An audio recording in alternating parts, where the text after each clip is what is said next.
Some towns don't disappear. They just empty out. Story 1. I drove the old pickup along State Route 12. The asphalt cracked like old skin, the mile markers disappearing into a low haze that made the sun look like a dying ember. The radio was dead, the only soundtrack the low rumble of the engine and the occasional hiss of wind squeezing through the canyon walls. The town I was heading for, Blackwater, had been a mining hub in the 1930s, then an oil boom in the 50s, and after the wells ran dry, a gradual exodus that left a skeleton of storefronts, a church with its doors forever ajar, and a handful of houses whose porches still bore the dust of people who never returned. I'd heard a rumor on a late-night call from a friend in the county sheriff's office. 3 men disappeared on the outskirts of town a month ago, and the only thing left behind was a set of tire tracks that led nowhere. The road ended at a gravel lot, the town's only remaining landmark, a rusted sign that read, "Welcome to Blackwater," in letters peeled back by wind and neglect. I turned off the engine, the sudden quiet magnifying every breath. The air smelled of sagebrush and something else, something metallic that I couldn't place.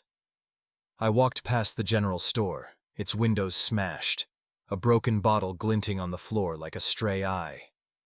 The old church, its steeple missing, gave off a hollow clank with each gust.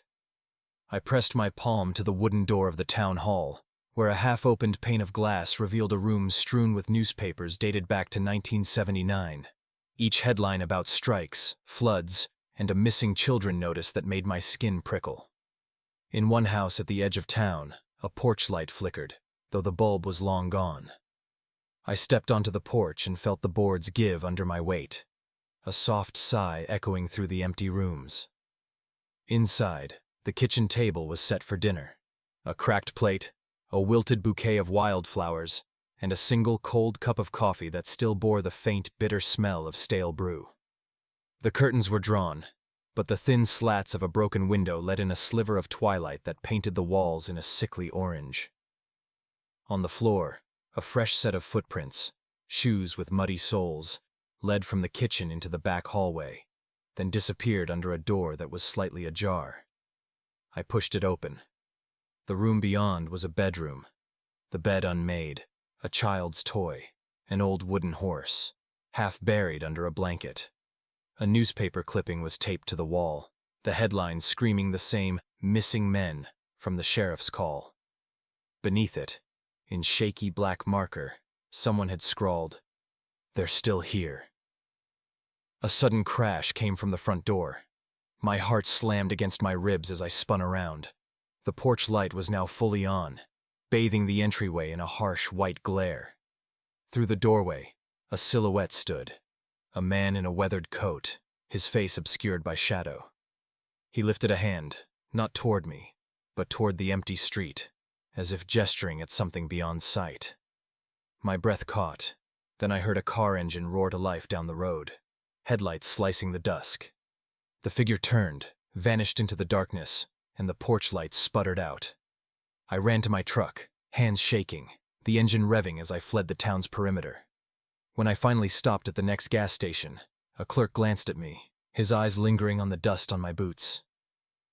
"You've been to Blackwater?" he asked, voice low. I nodded, too tired to speak. He handed me a coffee and, without looking up, whispered, "You should have never come back." I didn't.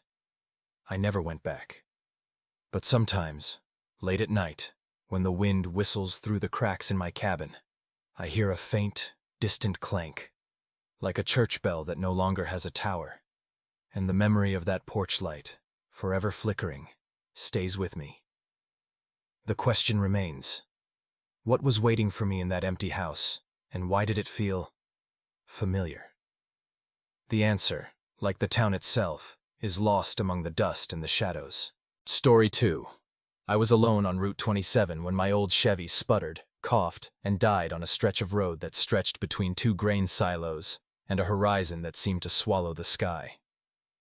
I pulled the door open, the heat of the afternoon hitting my face, and stared at the town that rose from the dust like a corpse half buried in sand.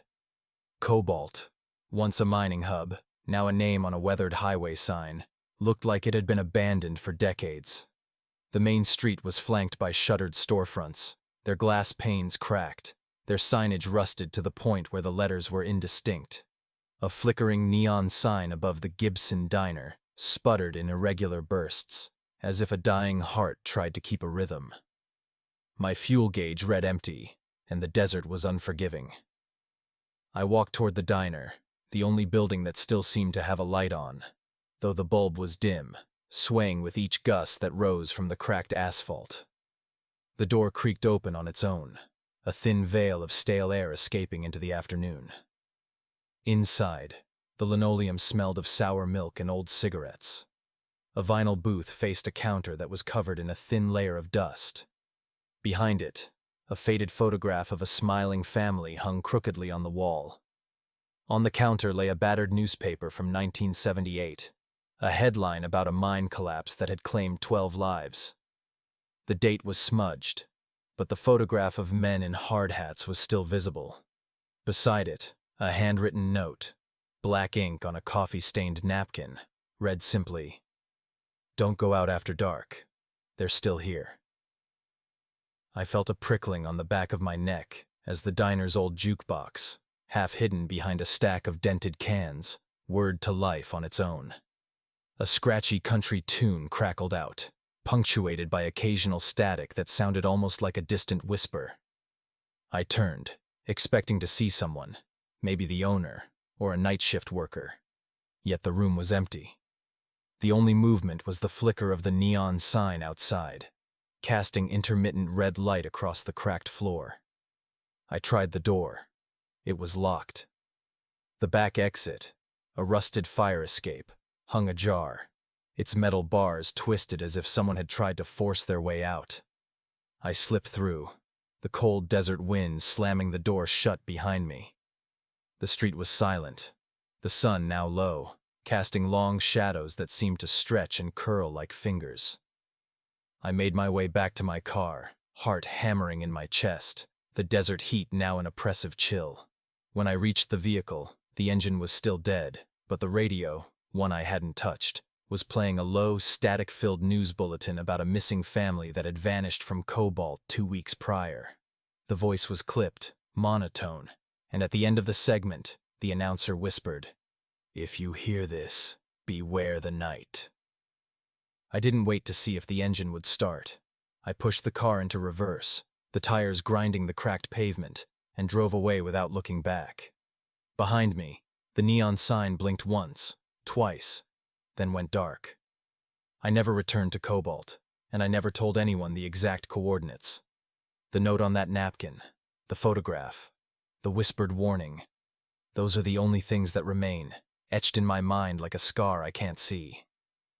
Every night, when the wind whistles through my own house, I hear a faint, scratchy tune that seems to come from somewhere far away, reminding me that some towns never truly let go of their dead. Story 3.